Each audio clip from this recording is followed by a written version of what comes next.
Hi, I'm Natasha Gazelle. I'm a third year stage management student, so TPA course here at Mountview. I'm currently the DSM on Carousel, as you can see in the Mack Theatre, which is our biggest theatre at the university. And we opened it earlier this year officially with the Macintosh Foundation. Yeah. And what is behind you? What do we see in our surroundings? Yes, so being the DSM, I get to do all the calls, all the queue lights. So that's to make sure everyone arrives and is in the right place at the right time. And same with all the cues. So making sure the lights and the sound are happening at the exact moment they're meant to during the show. So for instance, if I was going to do a back of house call, we've got this little button here. ROH stands for rear of house. And then PTT is press to talk. So I would go like this. Members of the Carousel Company, this is your half-hour call. You have 30 minutes, please. This is your half-hour call. You have 30 minutes. Thank you. And so on and so forth. I have a list here of things I do at the top of the show. So before we actually open the doors and before the first person steps on the stage, really. As you probably heard, it's really helpful to repeat the points you're saying because sometimes they are missed. So just to be nice and clear for everyone, and that includes for front of house as well, because people like to, trot in at the very last minute. Would you like to explain what a cue and a cue light are? Yeah, so a cue, if you have a look in the book here, a lovely page. So this is the very end of Act 1 in Carousel. So quite busy, as you can see. So a cue is pretty much a new point in this sense for this page. It's mostly lighting. So the top one, a red, is a standby. So how's it going, Emily? It's all right. So what happens is, there we go. So it stops flashing, and that means I know in this situation that Alex operator is ready to go. And so I can tell them when to go. I press this cue light below, which is green, and that means go. What's really important to say is when you are doing standbys is for what number. So for instance, standby please LXQ 107 through to 109. Standing by. Beautiful. And then I'd say LXQ 107, go. So nothing will happen until I press the go or say the go. And the reason we have comms, which is this little handy thing right here, and by pressing these buttons, that means I can hear everyone on, whether it be the stage ring, so we use that for stage management, the musical director and sound, and the LX ring. And these buttons means they can hear me speaking as well. Yes, so would you like to tell us a little hi bit? Ryan, sorry, I can hear the sound operator, which you may be able to see. It's like this one. There you are. I'm a professional, sorry. Yes. Would you like to tell us about the prompt copy and rehearsals and how you get those cues? Yeah, amazing. Let me take this little headset off. So the very first process is you get your script. So as you can see, we've got music mostly for this one, but we also have some scene dialogue work. We've got 3 columns, so this is the 4 cues. We've got sound, we've got lighting, and notes. So that would be, for instance, if I knew it was going to be a snap cue, a blackout, or significant moment. So for instance, if you see downstage right, we've got a lamppost. So I might say lamppost flicker, and that way I know what's meant to be happening with that state. And the final column is blocking. So this just helps me determine what action is taking place on stage with the cast at what time. But you only tend to do the square for the top of the page, and then it changes every page you go. And would you like to talk us through the process from rehearsals through to tech? Yeah, so mostly rehearsals is actually organising all of the blocking and, if there's any script or song changes, and developing this book. Who gives you the blocking? The director and choreographer. So it's dependent on what type of show you're putting on, but this being a musical, we have both a director and a choreographer.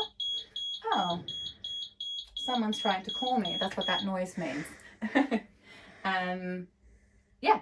And obviously sometimes these things change once you head into the theatre, and that's our tech process.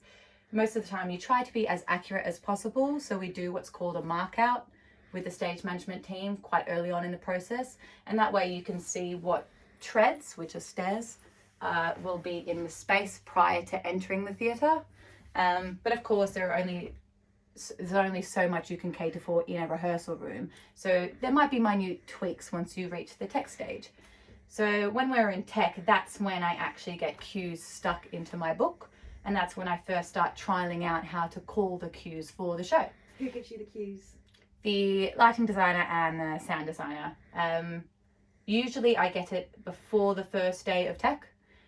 For this instance, I didn't have to go to the plotting session with the lighting designer, but that does happen. Yeah, and then once you head into tech, there is still room for movement and changes. So that's dependent on how the director feels once they're seeing everything on stage, cast, lights, all of that. And so then you make little tweaks with all the different technical departments as you go, and you then move into your dress rehearsals. That's when no audience are like present for said performance, and you still have room for movement to change things in your book. Same with the open dress, but then you have invited guests to see the performance. So in our situation, it's usually tutors and potential fellow students. And once you have your first opening night, that's an official like tech freeze, so nothing can change beyond there. It's just about getting everything that's here right. And that's when I moved up to this lovely box and situation. If you were in the outside world or the professional industry beyond the Mountview building, sometimes what's called the prompt desk could be stage left. Sorry, I'm like, where are my hands? Over here. So you'd actually be in the wing, sometimes quite high up, and then you'll have these monitors. So this one I can see the stage for, and usually the sound department will arrange this once before we have like our half-hour call before the house is open. And this is an MD monitor. So there are a lot of cues that I do actually take from the musical director, a lot of downbeats, especially when there's a blackout, because you want to be snap with that music. Yeah, something else that might be helpful to know, because in this show we have a lot of flying. So that means there's different signs. You can see Fowler's fish bar, something very similar that's happening stage left as well. And to cue that, because it usually happens with an LX cue, instead of spreading my fingers so wide, it's quite fiddly, or using two hands, what I have done is you can see that there are two different rings, so an A and a B. So I've actually connected the two.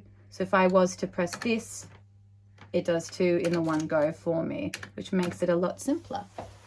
And as a third year, what does your year look like so far, and what will you progress on to? Yeah, so far, third year, most of it's actually just working on shows, which is amazing because you've done a lot of your lessons prior to then, and also other show roles. So we get to more senior positions, which is quite exciting.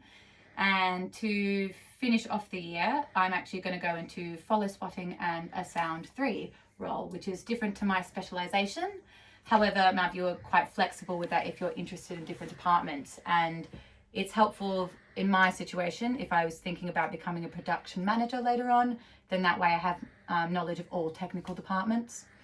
And also I have my, would be perceived as a dissertation, and it's called a specialist research project.